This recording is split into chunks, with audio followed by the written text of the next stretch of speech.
اليوم نتكلم عن الحسين والتغيير. خلينا نرجع للتغيير الرباني. هو أصلاً شلون يصير؟ التغيير الرباني يصير بمرحلتين. أكو التغيير بنزول الأنبياء وبعث الرسالات. الرسالة الله سبحانه وتعالى يعطيها حتى يعطي المفاهيم اللي يريدها سبحانه وتعالى يطبقها البشر.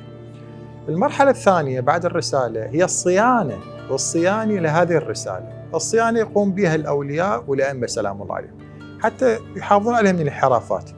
مثلا الرسول صلى الله عليه وآله اجى برسالته الإسلامية العظيمة خاتم الرسالات، اعطى الدين الإسلامي وخلص سوى اللي عليه واستشهد.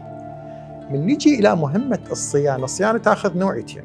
أنا أريد أبسط الأمر حتى ما يصير صعب على الناس. يعني الصيانة الأولى أنه أنا أريد أحافظ على الفقه، صيانة الشريعة، أريد أحافظ عليها، العقائد مالتهم بالحلال الحرام كنا أحافظ عليها. يجي الإمام الحسين سلام الله عليه. الإمام الحسين مرحلة ما مر بها أحد من الأئمة، هي مرحلة انحراف الأمة عن كينونتها وعن إسلامها وعن أنه هاي أمة إسلامية حقيقية. لا، صارت أمة مذلولة، أمة عندها حكام جائرين مثل الكسرى، يعني تورث فراد ينحرف الإسلام. بهاي الصيانة اجى الحسين قال لا، تحتاج هاي الصيانة ما خرجت أشرا ولا بطرا ولكن لطلب الإصلاح في أمة جدي.